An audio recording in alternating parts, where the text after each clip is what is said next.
Hello, my name is Alex Schloff and welcome to my Lab 9 project video. So the idea of the project is I'll be simulating a brake pedal, and then pretty much the idea is that the harder you press down the brake pedal, the brighter the brake light gets. And then also if it gets over 90% brightness, the blue light turns on, and here's a brake gauge that would be able to be seen by the driver that would let the driver know what percent they're braking. And also I use an IR sensor here, which serves as a part of a calibration system. So here is my circuit for the LEDs, just some basic resistors, 470 ohm, and then it attaches right there. So that's where you can see the lights right there. And then here is my IR sensor, which you can see right there. And then here's my servo motor, which is for the brake gauge. And here's the Arduino and all the setups. And then what I have is a potentiometer as well, which connects. I'm gonna detach the brake, and the potentiometer senses the angle, which tells the Arduino what percent of the brake capacity is being used. For the sake of the demonstration, I will not attach the brake pedal to the potentiometer, just due to the limited motion, the range of motion of the brake pedal. However, yeah, so because the brake pedal has a less range of motion of the potentiometer, so I want to show fully what I can do.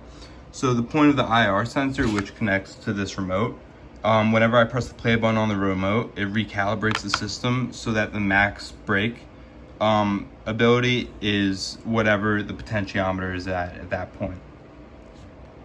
Now for my code, here's my Arduino code. For the IR sensor, I did use an IR remote library.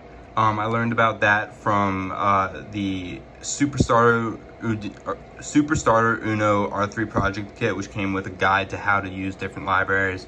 So that's how I learned about it. And besides that, so here's my IR function, which will ultimately return the potentiometer value at that given moment. So then whenever there are results, whenever it does receive an IR signal, it will run the function and then create a new max pop val, and then that will be used for the calibration system. Although if there is no, if it hasn't been done yet, the max pop val will just be set to the default 1023. And then here it's just basic, just reading it and then setting the, saying the LEDs to certain brightnesses. And then here is for the servo motor.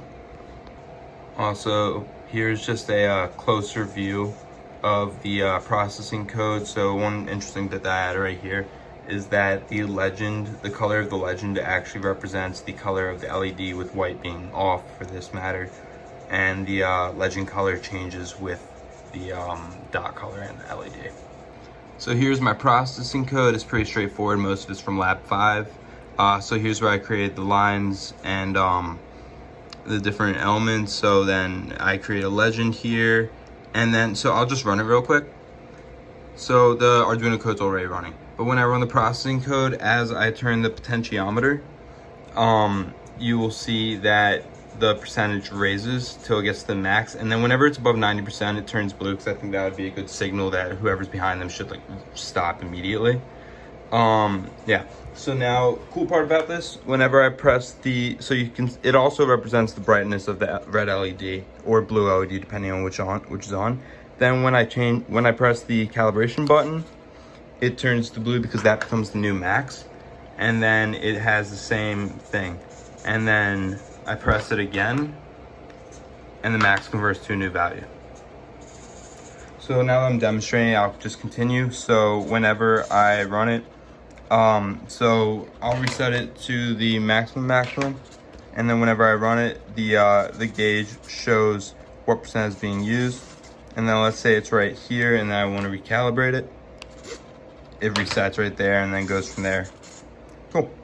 So as you can probably tell, this is a very crude model of what I actually want to do. Ideally, what I'd like to get to do long term is apply this to an actual car or other vehicle and demonstrate what it can do with an actual vehicle. However, I don't have enough knowledge about cars and their different systems, and it wouldn't be safe or probably responsible to do that at this point, but I do hope to do that eventually. Thank you for watching my Lab 9 video.